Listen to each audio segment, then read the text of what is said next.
what I'll now do is spend some time on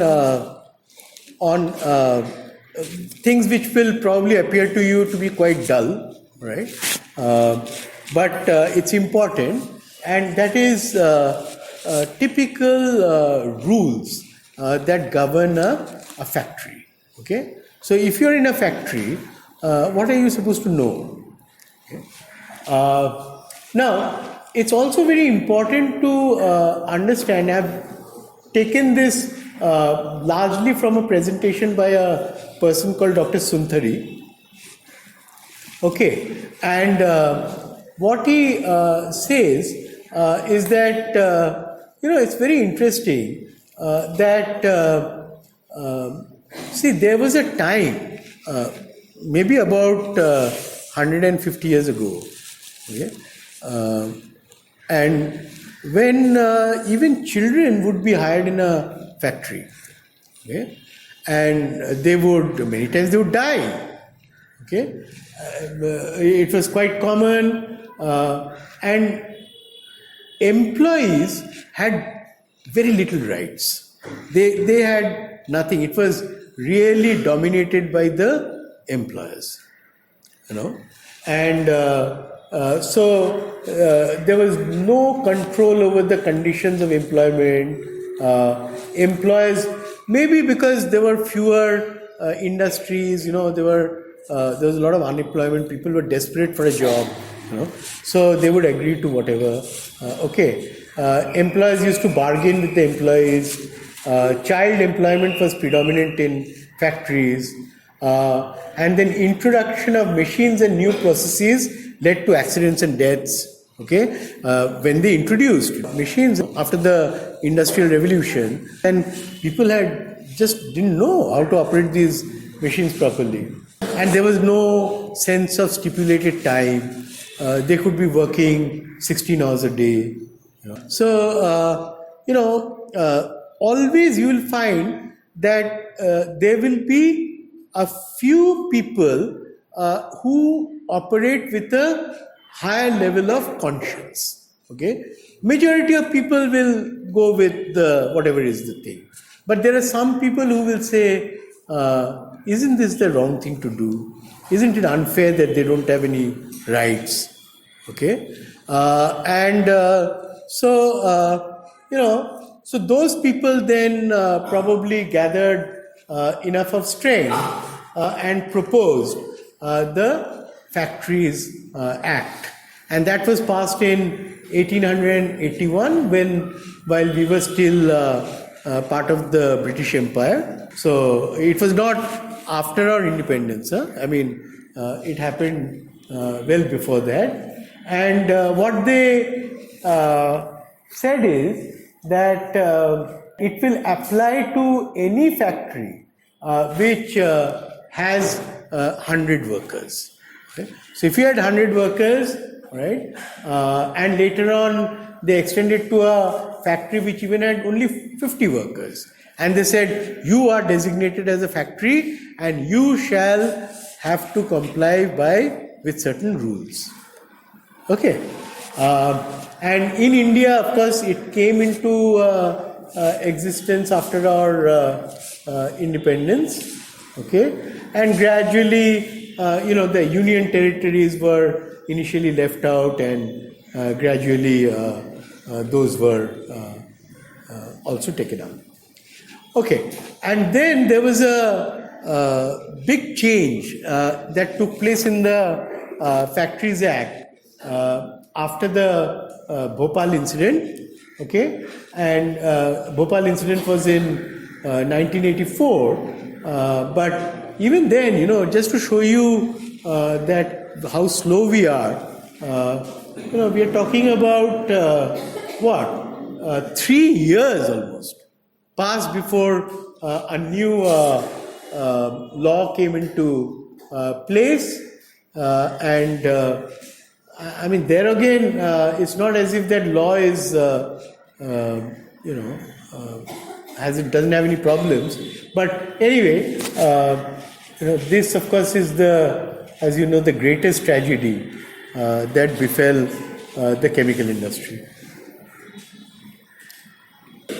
Now, one great thing is that, honestly, I mean, when you see this act, it's really very noble, you know, very noble, noble in the sense that they have accorded almost like I will say, an equal status, you know, between the employer and the employee, you know, and you know, so employee has considerable say, or at least it used to.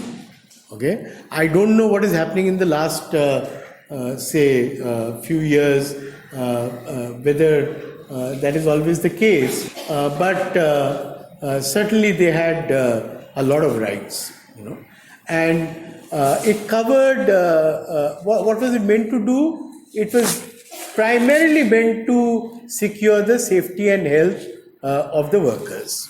Okay, the second and third I will not emphasize because that's not directly related to this course, but working hours and leave, etc. And the fourth was that if you were doing something which was very hazardous, then you know, you had additional protection which was given for that. Okay, and the other was and again, this is almost all gone now, but there was a tremendous additional right which was given to women and children. Like, you know, you could not hire children in a factory, at least officially you can't, and women had certain fixed hours of working, and that beyond that, you know, women were not allowed to work in the factory. Okay, so let's try and understand as far as the rules are concerned.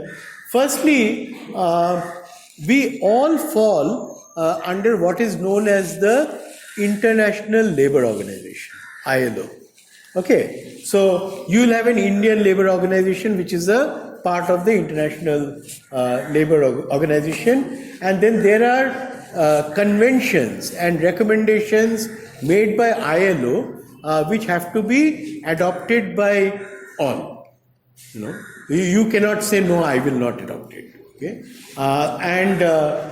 so it broadly is broken up into 11 chapters, and those are given over here, what those chapters deal with. Okay, and there are two very important things to mention about it. One is that the Factories Act gives some fundamental rights to its employees. Okay, and all of you should be aware of your rights.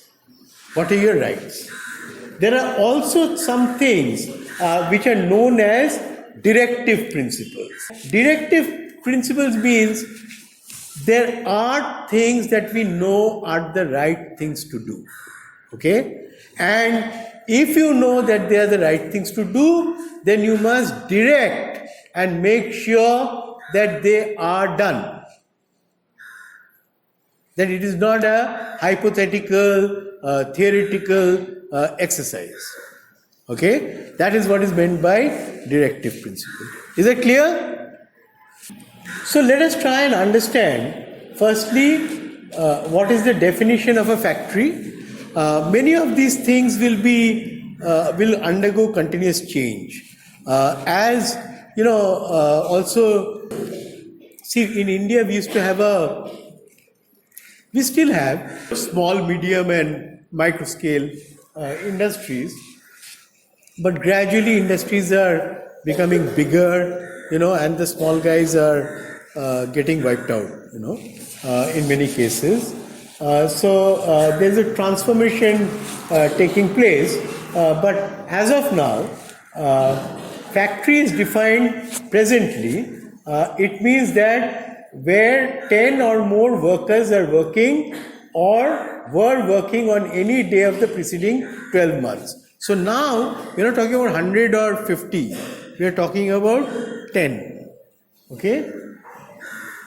Now, where 20 or more workers are working, and if they do not use electricity, okay, so these are because electricity was considered to be another major hazard, in terms of safety. So if they were doing jobs which where there was no without the use of power, then they allowed 20 people to be considered, and if it is less than 20, then you're not a factory. And partly it is because see, in India at that time you have so many villages which didn't have power, and there are people who are engaged in cottage industries without power, making things, some various kinds of items, and you cannot make it so formalized that you tell everybody, hey, your Factories Act. Okay, so just to keep things a bit simple, they excluded such people, and they also excluded the armed forces from this, and also things like restaurant, eating places, etc. Okay, now there are two very important people whom you should be aware of, and they are known as the responsible persons. One is the occupier and one is the manager. Okay, who is the occupier? Occupier is actually the person who actually is the owner of the company, okay, or factory. Right? That person may not be sitting in the factory, could be sitting in Kolaba or some place, a factory in Dombivli, but you're still the occupier. Okay? The other is the manager, and the manager is the person responsible to the occupier for the working of the factory. So, manager is there in the factory. Manager is accountable for the factory. Okay? So, the day-to-day dealings of the factory will be the responsibility of the manager, but the occupier cannot absolve himself or herself of responsibility because he or she is the final person who the factory belongs to. Okay, so keep that in mind, and the manager has to be nominated by the occupier. In the Factories Act, let us look at what are the kinds of things which one has to, the manager and the occupier they will have to look at, all right? And what the Factories Act, how it is categorized. First, let me tell you, in anything, you must be clear about what is the responsibility assigned to you or to somebody else. Because most of the time, what I find is, when you ask somebody, hey, this didn't happen, they say, was I supposed to do it?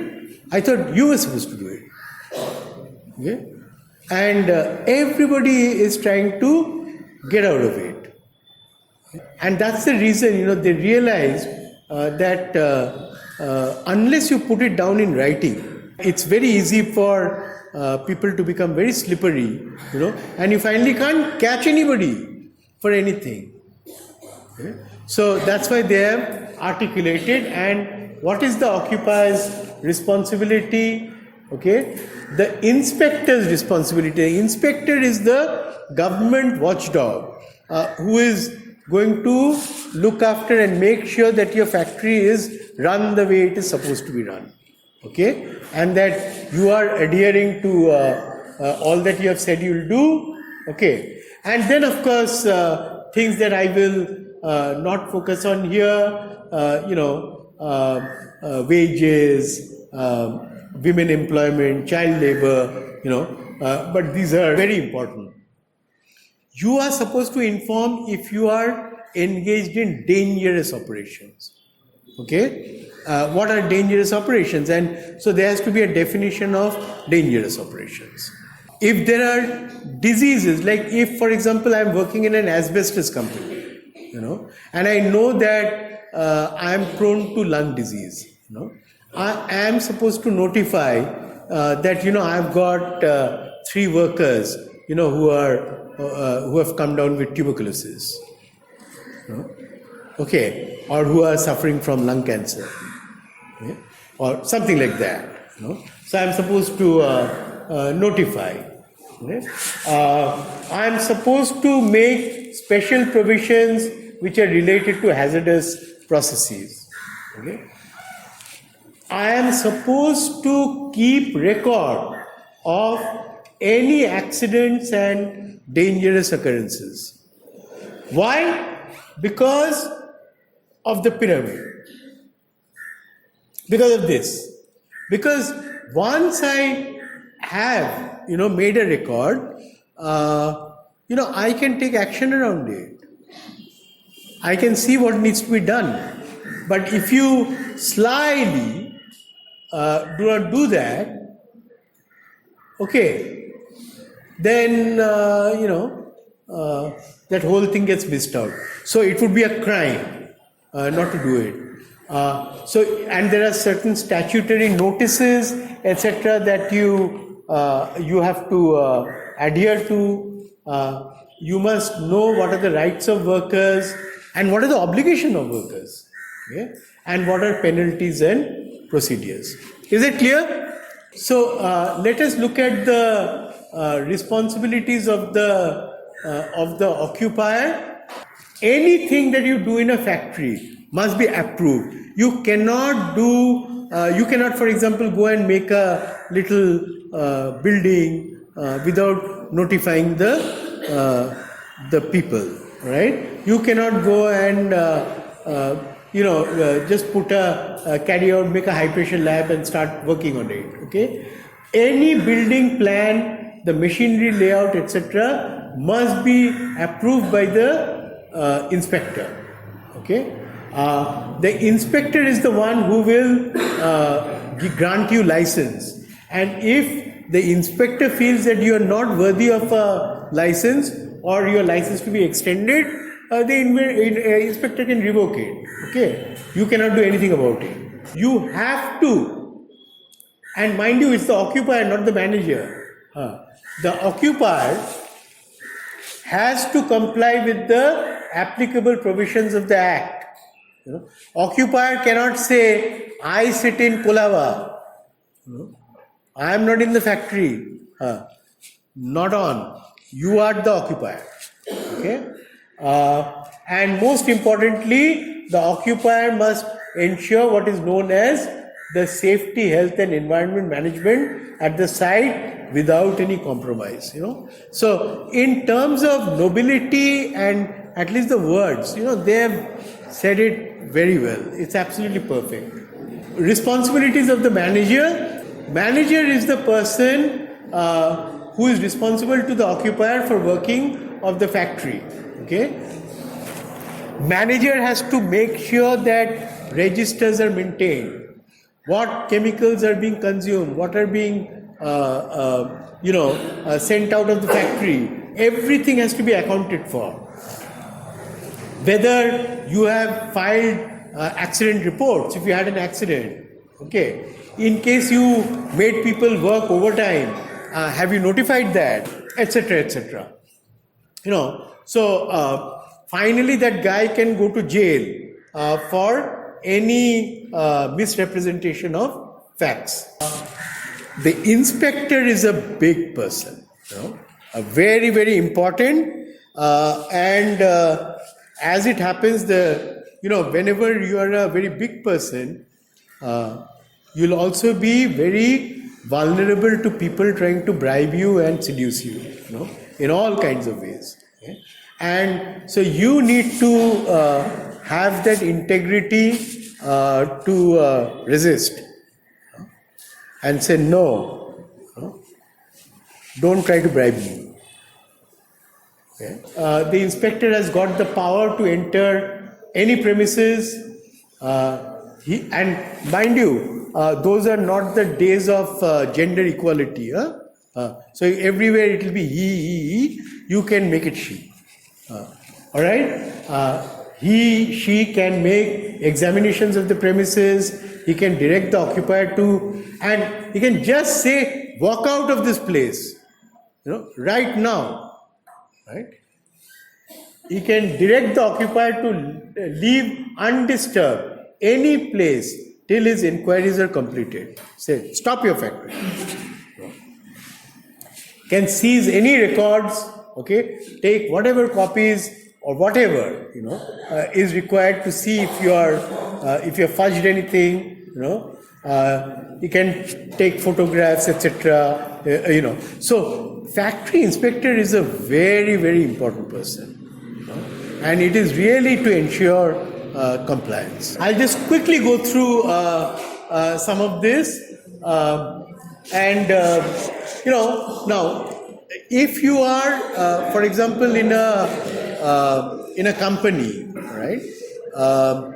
You are meant to have a safety officer, okay, in the company, and a safety. Of course, you can see that it says that if you are a company of 1,000 or more, that you are supposed to have a safety officer. That's not true. I mean, even fairly small establishments will have a safety officer, and in the opinion of the state government, any manufacturing process or operation is carried on which process or operation involves any risk of bodily injury, etc. When you require a safety officer, and the duties are all prescribed. Okay, and now the other is that in the Act they have kept certain provisions related to hazardous processes, because many chemical processes by their nature are hazardous. Okay, and so you should know what is supposed to be done. There's supposed to be a constitution of a site appraisal committee. So if you have a site, they're supposed to have a look at it. It has to be compulsorily disclosed by the occupier that I'm involved in certain hazardous processes. Okay, what are the specific responsibility of the occupier in relation to hazardous processes are clearly articulated. Okay, what are the minimum emergencies? What are the emergency standards which have to be complied with? What are the permissible limits of exposure? What is the workers' participation in safety management? Okay, and rights of workers. Okay. Now, this is very, very important.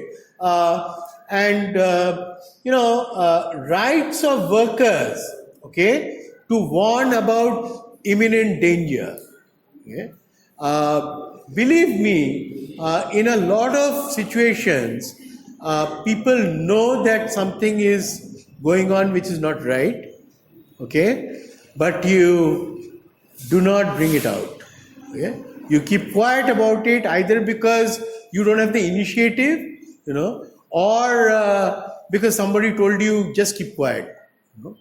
Don't say it. Now, if, for example, if you look at this person, that the coronavirus, which has turned out to be so deadly, maybe the situation could have been better if they had paid heed to this person, Li Wenliang. He, as early as I think the last week of December, what he found was he was himself a doctor, ophthalmologist, and he found it very strange that there were, in one of the wards, there were 7 people who all seemed to have the acute respiratory syndrome kind of a symptom, and when he talked to them, he found out that all of them were from a seafood market, so he found that a bit strange, and what he did on social media, he just said this, that I made this observation that there are 7 people who were all from the seafood market, and they all seem to have similar symptoms, and maybe we should be careful. And The police basically stifled him, and they said that stop spreading rumors. And so they took action against him. He was very badly treated, okay, and they hushed up the matter. Right? And this virus has spread so rapidly that perhaps, I mean, I'm not saying that necessarily it would have made things any better, but certainly the sooner you come to know, the more time you get to address a problem, right? And this man has just died. He himself has passed away yesterday. And what a tragedy. So if anybody thinks of a whistleblower as a spoil sport, okay, let it be. And believe me, there are whistleblowers in many areas. Like in your case, suppose you're finding that consistently there is violation of basic safety procedures in your laboratory. Okay? You should first go and tell that person, whoever, hey, stop doing it. We have learnt in our safety course, you're not supposed to do this. Okay? And if that person is not listening, just go and complain to the supervisor. Okay? If the supervisor is not paying heed, go to the vice chancellor. If the vice chancellor is not paying heed, at least come to the person who taught you the course. Let me see if I can do something about it. Okay? Right? So, don't take anything for granted. What do you think happens in the banks? When somebody looted 12,500 crores, there were people who alerted that, there is some garbage going on. Okay? And, guys merrily ignore it and look at the massive amount of theft of money, of all our money going to a few people. So these kinds of things happen all the time. Whistleblowers have a very, very important role. Okay? You are not a spy. You are a conscience keeper. You understand? Okay? Treat yourself as a conscience keeper. Okay? That I will uphold integrity. Then there's no issue.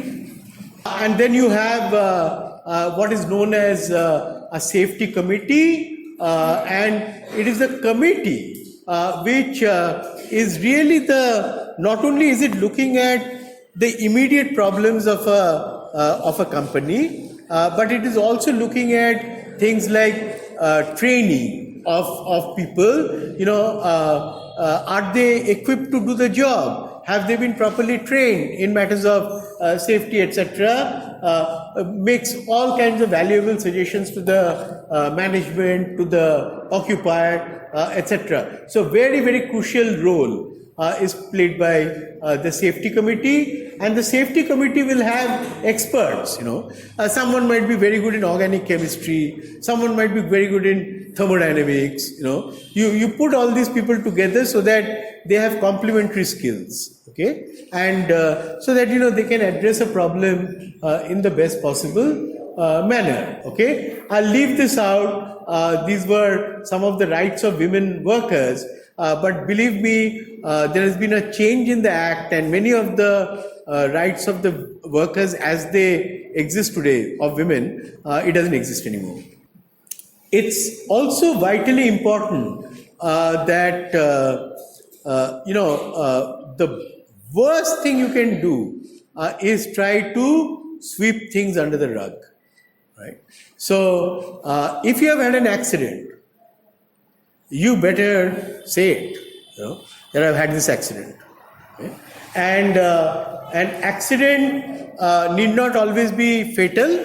It can be a fatal accident or a non-fatal accident, but it will require to be reported to the inspector, the factory inspector, and the factory inspector can decide whether it is a case that requires further interrogation of people, etc., or maybe he understands or she understands what exactly was the nature of the accident. Okay, but why are we doing all this? To find out the causes of accidents.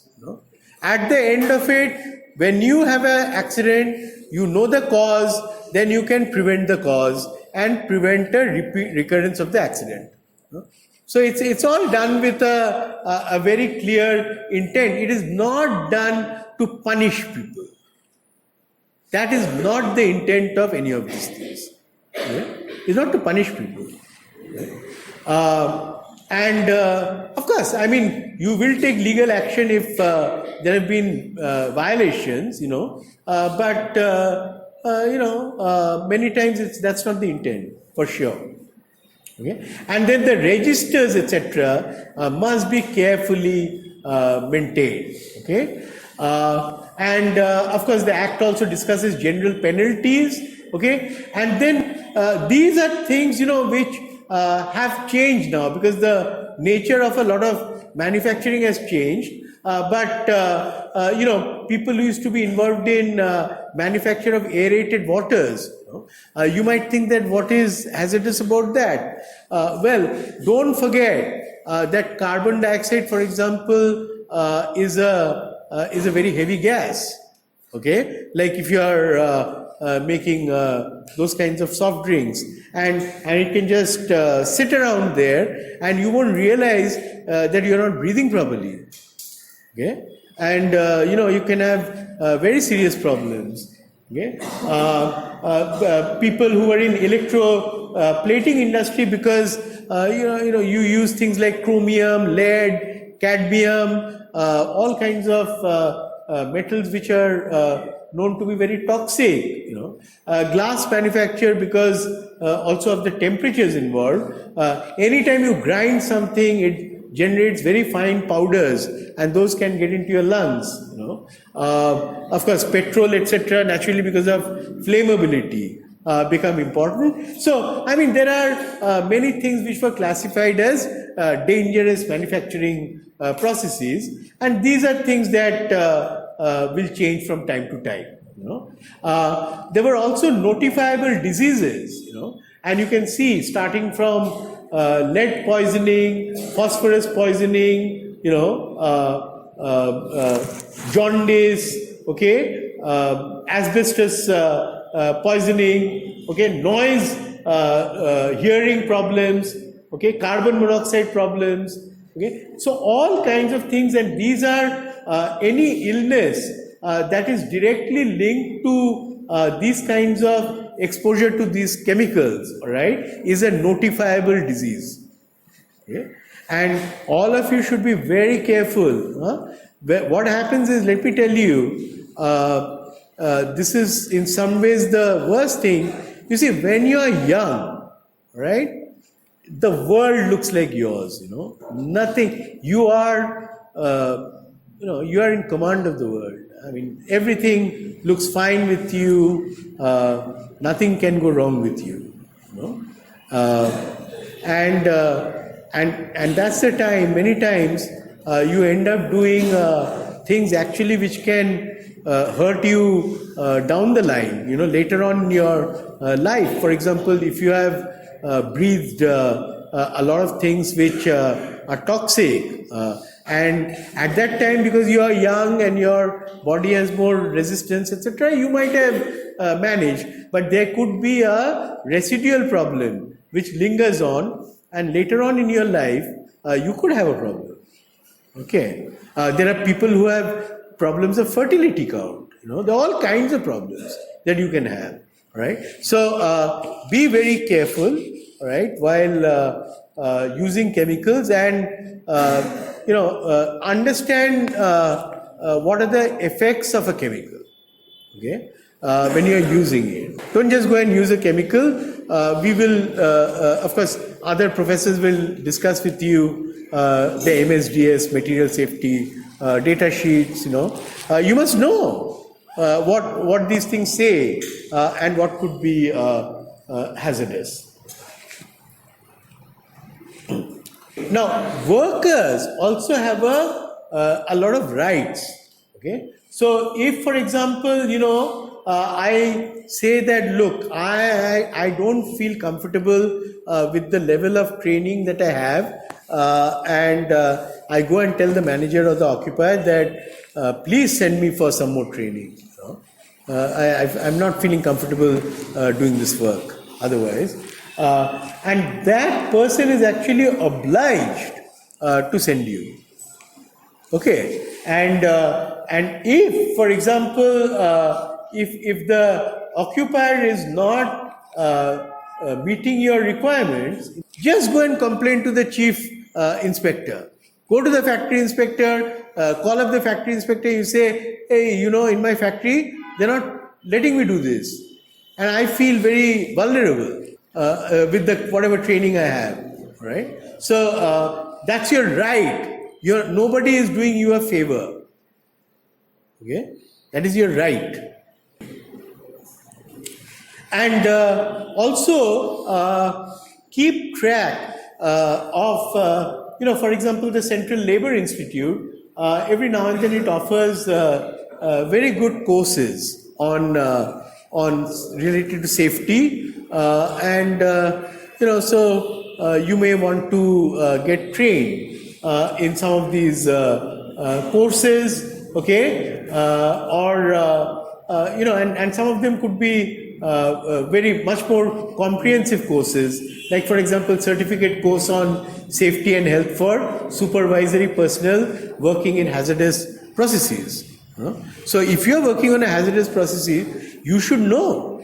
Okay, you should actually attend some of these courses. Okay, and or if your company may say, I will send you for a diploma course, okay, which could be a 1-year program in the area of safety, and maybe that will be of immense benefit to the company and to you, in the long run. Okay, so these are all done. Let me also tell you that there are people who have gone from here, they've gone to the US, they are doing their PhD, and some of them are today in charge of their labs, the safety. Okay, and very proud of the fact that they feel that they've been trained. So these things do matter.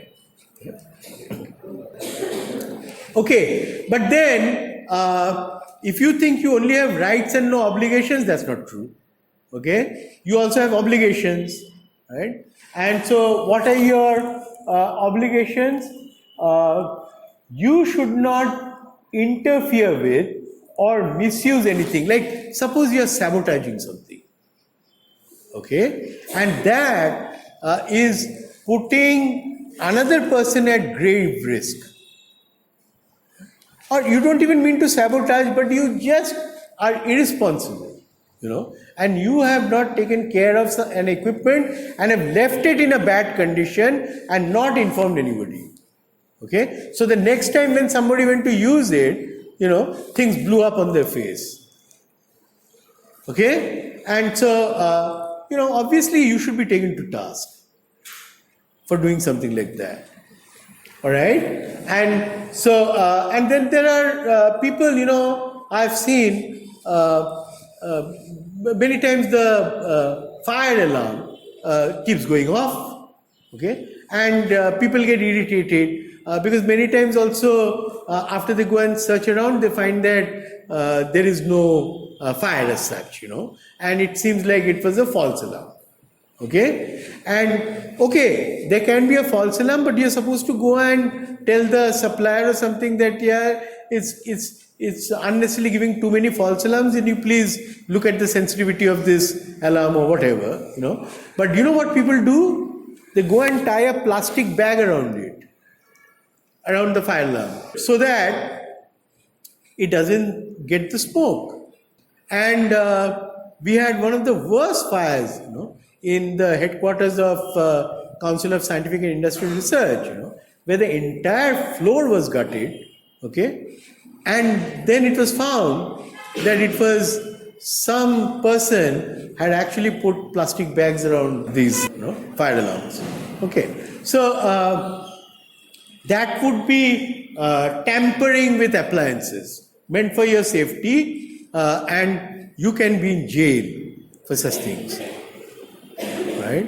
Believe me, you can actually be arrested and put behind bars. Right? All right. So remember that. Maybe I'll avoid this. Okay. And so the act basically, these are related to other aspects which I will not touch upon. Okay. Now, what is very interesting is that, and this is where you must try and understand many times when you read something, always understand, is there a motive behind what is written? Okay, or is it just a very innocent statement, that sometimes is made?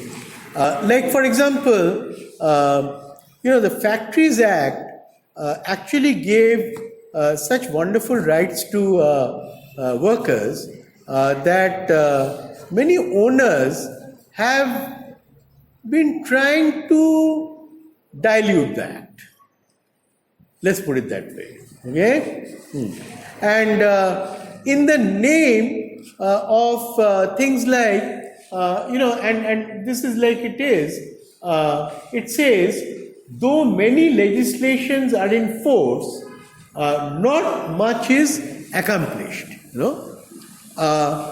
Now, first, when you hear something like this, the first thing that you should say is, who has said that not much is accomplished? Okay? Who is it? You are saying, right? Because if, for example, you do not question that, and then you start reading everything else, the fundamental basis of a statement has not been tested out. Okay, so what you should do is always be very, very careful about statements like that and say, who said so? Right? Is it a verifiable fact? And then, even if it is, you don't throw away the baby with the bathwater. You solve the problem. Okay? All right? So, there is ways of looking at it, and the reasons: scanty respect for the law, misconception, proposition involves in huge expenditure, lack of appreciation of the hazards, subject is, now these are actually factually correct, many of the things that are being said. Subject is very bland, okay? Safety, oh, don't tell me about safety, so boring. Tell me about chemistry, or tell me about pharmacy, those are interesting, Safety, yeah. Okay, so it's considered a bland subject, okay? Misconception, accident is the act of God, cannot be prevented, okay? So one extreme is cannot be prevented, and then lady who told me it can never fall on your head, So, you have both things, all right? Laxity in behavioral change. Now, these actually are quite important, the reasons which have been mentioned, except this is too cynical a statement that not much is accomplished. Then you understand the game plan. What you find is, now they're going into things like that this is the market. Earlier you had a protected economy. Now you have a very competitive economy, right?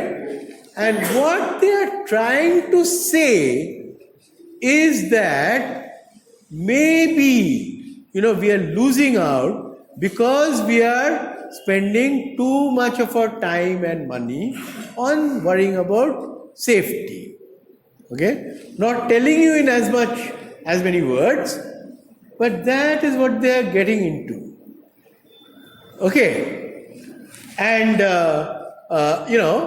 and then they will say many parameters influence this, and so what they are trying to do is, instead of tightening this and strengthening this, if you believe that those are important, they are trying to play a devious game. And then, you'll have these kinds of, phrases which are very, very common and very appealing also. Let me also tell you that. Things like ease of doing business. Sounds great, no? Okay. But imagine if they actually, what they mean is ease of doing badmashi. That, I will bypass all these stringent laws of the Factories Act and, and this, look at the second reason also, that there's not sufficient manpower in our country. In a country where there's so much of unemployment, you don't have a problem of trained manpower. Why? Because you are focusing on the wrong areas. Like, I hope all of you need not necessarily become researchers or going into a company for something. Some of you could become actually safety practitioners. You understand? Okay. And you need the best and the brightest there in that area. Okay. And, believe me, that the world is going to be very different. Let's say by the time you all are into your jobs and maybe 15 years down the line, the issues are more about things like safety, sustainability, energy. Okay? These are really going to be the prime issues, pollution, environment. Okay? And so I think that, we are excessively emphasizing a certain aspect of scientific and technical education, which actually may not be so important. Okay? In the future, and maybe the jobs, etc., you'll find many more job openings in these possible areas, like safety. Okay, so keep that in mind. Okay, and I do hope that some of you will actually move in that direction. Okay, now let us look at a couple of other things. Now, what you'll find is that we seem to be masters, excelling in the moment something has gone wrong, okay, that we know everything that there was supposed to be have been done, and this person was supposed to do that, that person was supposed to do that, and fix blame on so and so, all kinds of things. But everything after calamity struck, not before. Okay? So every time there's a fire in a multiplex or this, that, then or some building collapses. After that, this person will be taken to jail, released on bail after a few weeks. I mean, it's ridiculous. While the problem did not happen, who prevented you from doing all this? Okay, so we are not good at it. But let me tell you. Typically, we seem to be always proceeding from right to the left. Right? Right to the left means हो गया damage, injury. Okay. Now you find out accident क्या था. Okay. So I got the accident. Okay. Then I'll find out cause.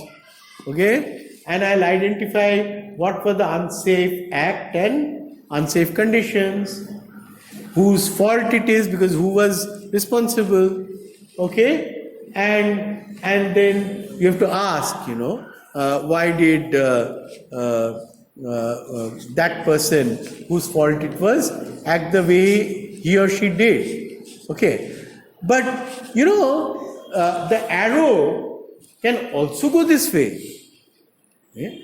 It means that I could actually do all of these things in advance. If before I am setting up a process, a detailed process, I can ask all kinds of questions. Okay, I need not have fault. I can say X is responsible for this kind of thing, Y for this, Z for this, all well defined.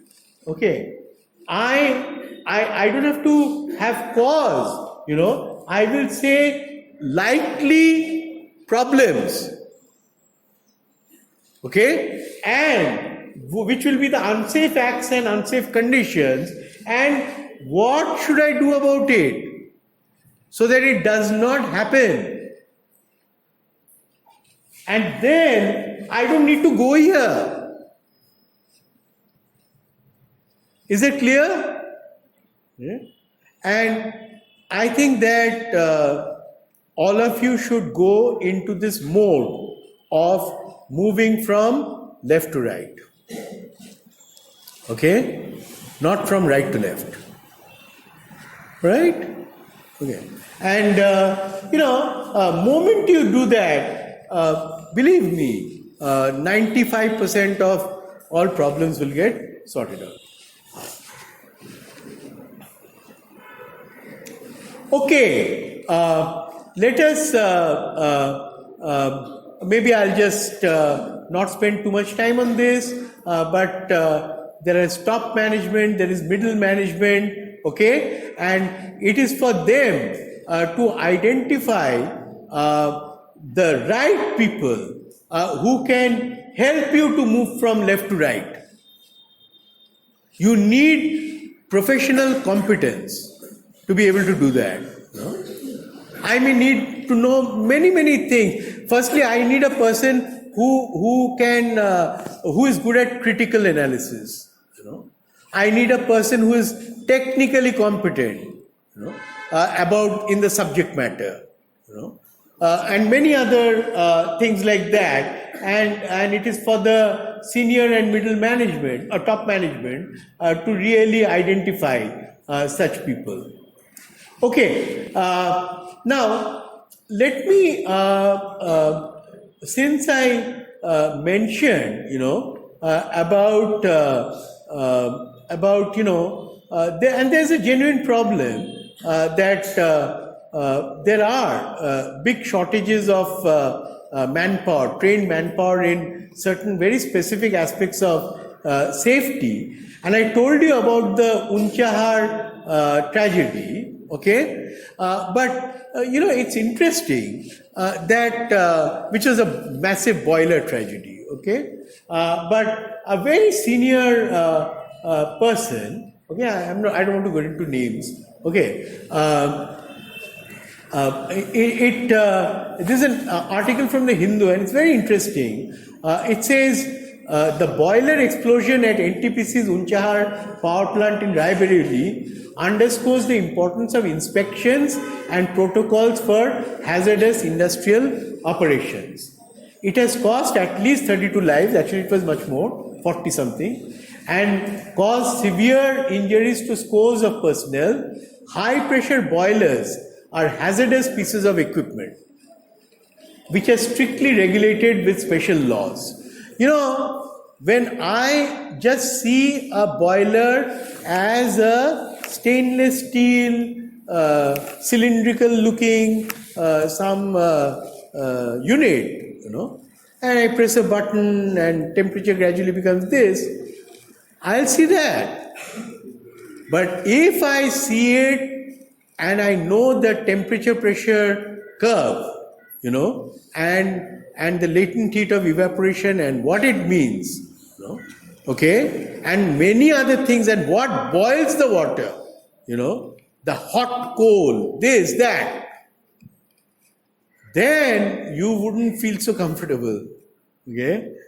You'll feel damn scared of a boiler, okay? And what has happened is, today goods are so beautifully packaged, you don't realize that lurking inside is a massive hazard. Okay, that's what this person is referring to. In fact, the basic objective of the Indian Boilers Act 1923 is to ensure the safety of life and protection of property by mandating uniform standards in the quality and upkeep of these units. Quite clearly, the accident was entirely preventable because boilers are designed to provide warnings as soon as dangerous pressure builds up and trigger automatic safety devices at a critical point. They should undergo periodic inspections to ensure that all these features are working and intact. At the Unchahar plant, the blocking of an outlet for waste gases by ash, unusual in a fairly new boiler, calls for an inquiry into the quality of equipment and the fuel used. Ideally, these aspects should be investigated by an external agency and not the NTPC. That's the other thing. If it's your company, you are the inspector, you cannot be a player and a referee. You decide what you want to be. You want to be referee, you be referee. You want to be player, you be player. Okay? Don't try to be both.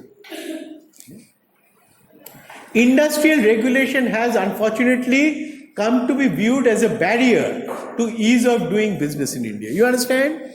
So when I have regulations, because of this, 6 mahina or lag gaya, as if it was only for fun.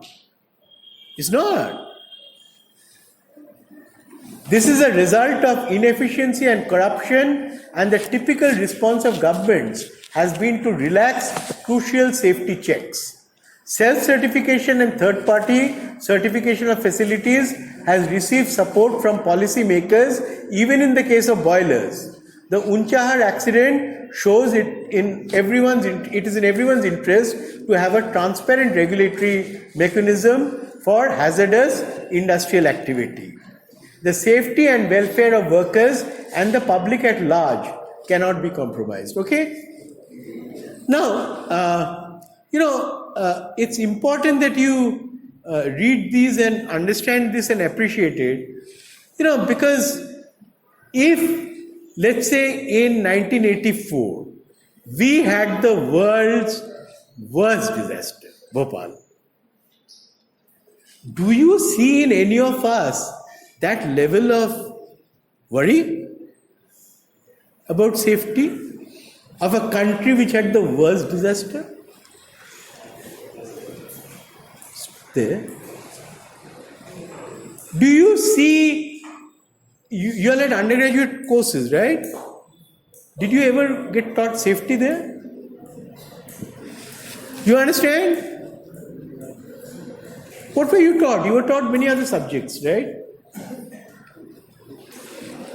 So, that tells you what kind of a priority has been given by our academic establishment, by others, even in the light of the fact that we had the worst disaster, where God knows how many people got mutilated, how many people today have also become permanently disabled and invalid.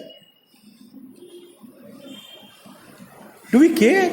And then you go and talk about all kinds of things. I need to get this done fast. Of course you need to get it done, but you have to also get it done right. Okay? And, when I was reading this, I could not disagree with many of the things that have been written. Okay? But at the same time, I think we need to understand that There are things which are sophisticated. They need people who understand the subject and who can properly take care of whatever equipment, etc. it is. It's like, suppose you have studied some subject, all right, and you have gone through 3 years or 4 years of training. Of course, you obviously will know your subject much better than somebody else will. And imagine if that other guy comes and masquerades as a great researcher or students in your area with a 6-month diploma course. It's not the same thing, is it? Okay. But I can say, sab theek hai, same hi hai. Okay. So, and so you need to look at it a bit critically, and it says this, and it's true. And I said, as many of the things I actually agree with. So it's not as if I don't agree with anything, but I also disagree with a lot of things. Okay. I will give you a small, so this is in quotation. I will give you a small example. This is a world of bureaucracy and licensing. You all must know that the factories in our nation have boilers. And imagine how prophetic it is that it is talking about the boiler and we had that boiler accident. Okay? There is a system of boiler inspection in government, and the person who inspects boilers, he is the king of kings, because they are very less in numbers and the factory owners face problems because they need the inspection certificate till a specified date, and the inspector harasses them by saying that they do not have any time, they should have informed earlier. Now, nobody is addressing the problem at source, that if I have them in few numbers, increase the number. What's the problem? In our country of 1.3 billion people, you can't find that many people, and with so much unemployment? Okay. All right. Then whatever should happen amongst them happens. And after that, the inspector gives the certificate to the factory owner that I have inspected the boiler and it is in proper workable condition. The whole business used to run like this. You tell me that the car that you buy, whether it is working or not, if the brakes are working properly or not, is this all inspected by government? You only do it or not? You care for your life or not? Then he will take care of the boilers also or not? If boiler explodes, will he also die or not? I said not necessarily, because the occupier is in Nariman Point. The boiler is in Dombivli. Okay? I said that now government will not inspect. You inspect yourself and give us the certificate. We will consider it. Of course, in terms of ease of doing business, इससे अच्छा और कुछ हो सकता है? मैं ही लिख के कागज में दे दूंगा. I'm certifying, everything is fine. Great, no? But is it safe? That's the issue. Okay? So, many times you'll find many bureaucrats, etc., talking like that because they have not necessarily gone through the rigors of the scientific process. Okay? And, I don't think people understand the technicalities that are involved in something. And when you say, "Oi, why don't you do one thing here? I'll open up for you a boiler. आप थोड़ा देख लीजिए ना उसमें क्या है. उसके बाद आप बताइए क्या करना चाहिए." Okay, and so I've put that, believe me, little knowledge can be dangerous. It's perfectly all right if you don't have any knowledge. At least you can go and seek that knowledge. But if you have little knowledge, and if you think you have sufficient knowledge, there's nothing as bad as that. Okay? Now you go and see a boiler. Okay? I just thought I'll put a boiler. how does a boiler look? Yeah? And what basically does it do?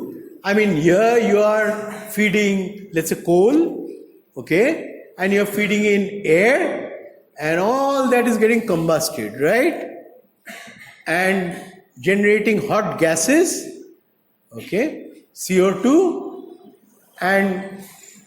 but coal, all of it does not become volatile, okay. There will always be some ash, and what is supposed to happen, that when this is happening, and I'm doing this, okay, my ash, because it's a solid, okay, it's supposed to come down from here, right? So my ash will keep coming down, right? And then I have my hot gases coming from here, okay?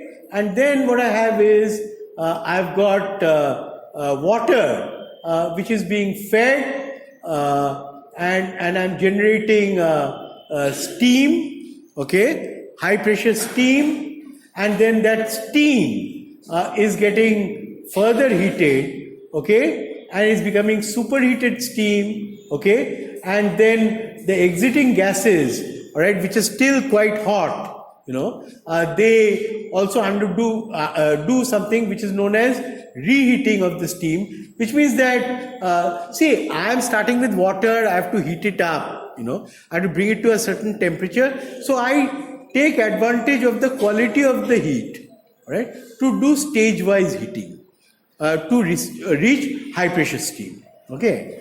And so when everything is working well, there is no problem, all right. Don't have to even go through all the details. Many of these things are related to energy efficiency, etc. But look at the problem, and suppose I don't know all this. Okay.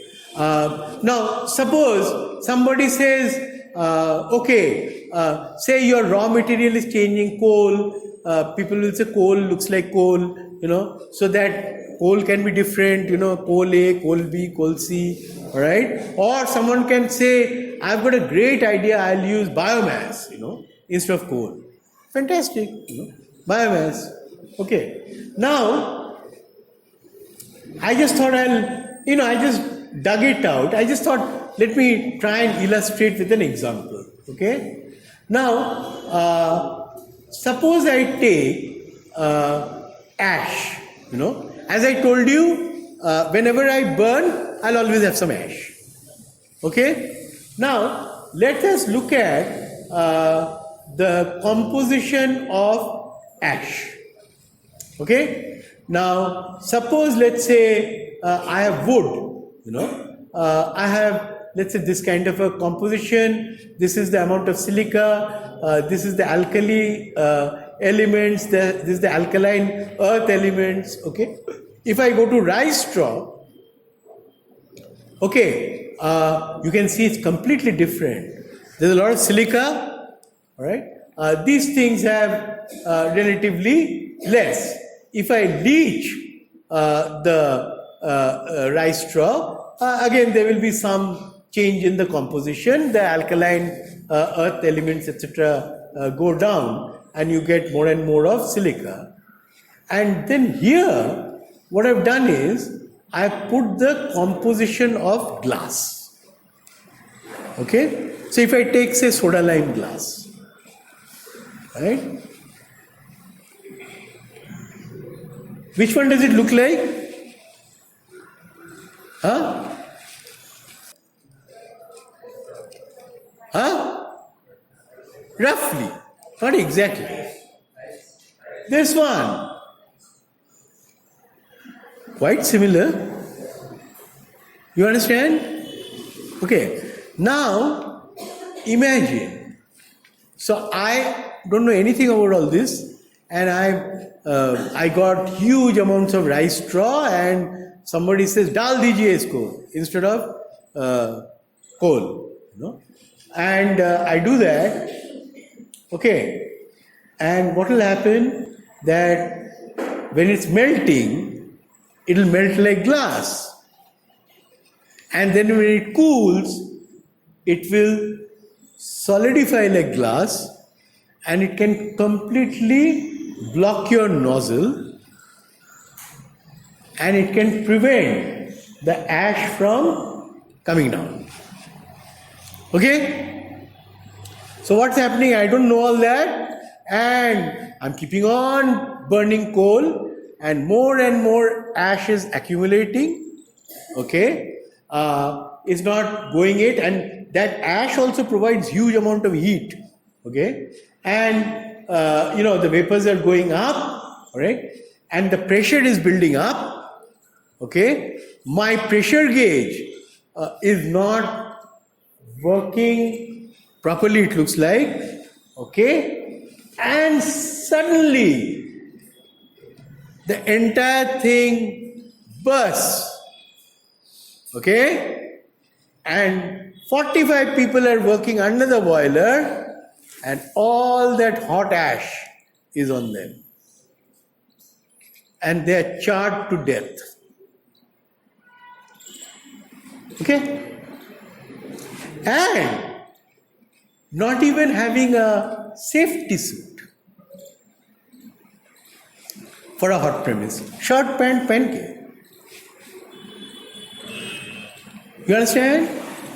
Okay. So, you ease of doing business. I can have certificate दे दिया. सब ठीक है.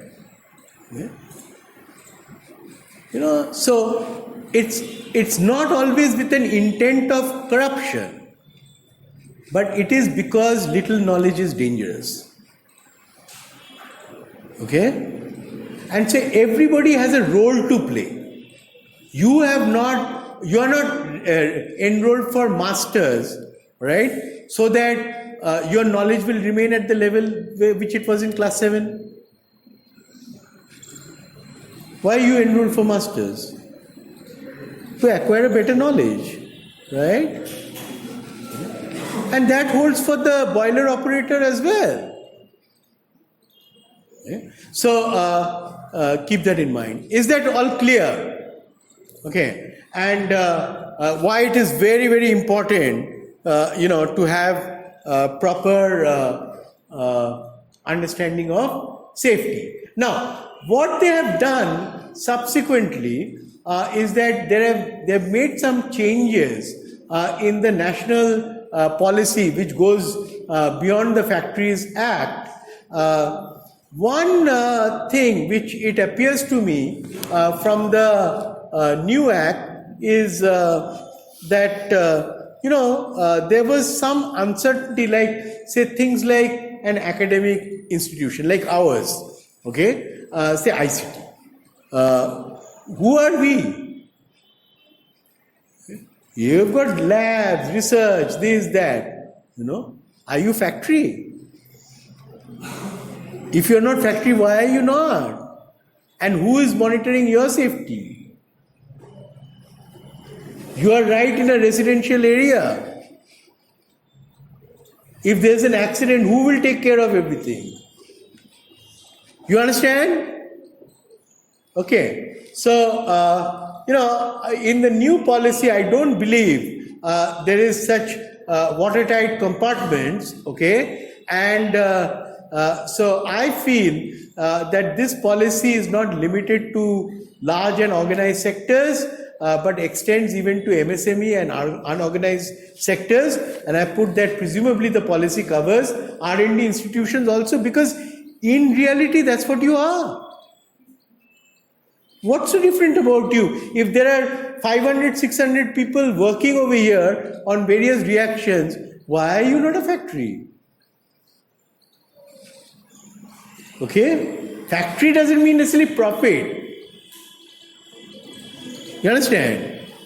It's the nature of the work that you do. So keep that in mind. And then I think that the new act also, I think, has realized some other things which may not have been so important, let's say, even 20 years ago, as it is now. For example, earlier people had very set responsibilities. Like my job is to inspect that boiler. May not be even the old boiler, part of the boiler. Okay? And today it's become very fashionable to talk about multitasking. I do this, I'm also good at that, I also do that.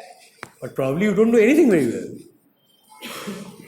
That's also possible. Okay?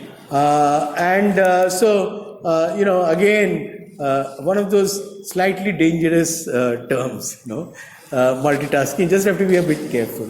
Yeah? Then, for example, today, you go anywhere, all right? Even on the road, I see that policeman chit-chatting in his mobile instead of actually taking care of the traffic. Okay? You are driving, one hand chatting away, okay? God knows how much safety hazards that causes. Okay? People stay awake when they're supposed to be asleep, and they sleep when they're supposed to stay awake. Okay? During the night, like owls, many of them are awake. Okay? They come to work, feel drowsy. It's common? Not uncommon, right? Okay. What do you expect? I mean, you might fall asleep, And so there have been massive changes in lifestyle, which have happened in the last 15, 20 years, and which, believe me, all of it is not for the good. Okay? A lot of it is actually potentially very, very risky.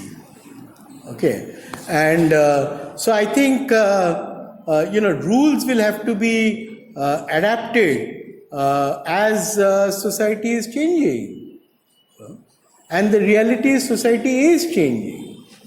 Okay, so we will need to take that into account. Is it very clear? By the way, you are not too quiet. You can ask me questions anytime. Right? It's much more important that you ask questions and I answer them or try to answer them than that I finish a syllabus. That's not actually so important. Okay? So, just feel free to ask questions. Okay. When I send these things to you, look at the national policy. Okay? There are many good things that it says, okay? But one will have to see how much material difference it makes on the ground.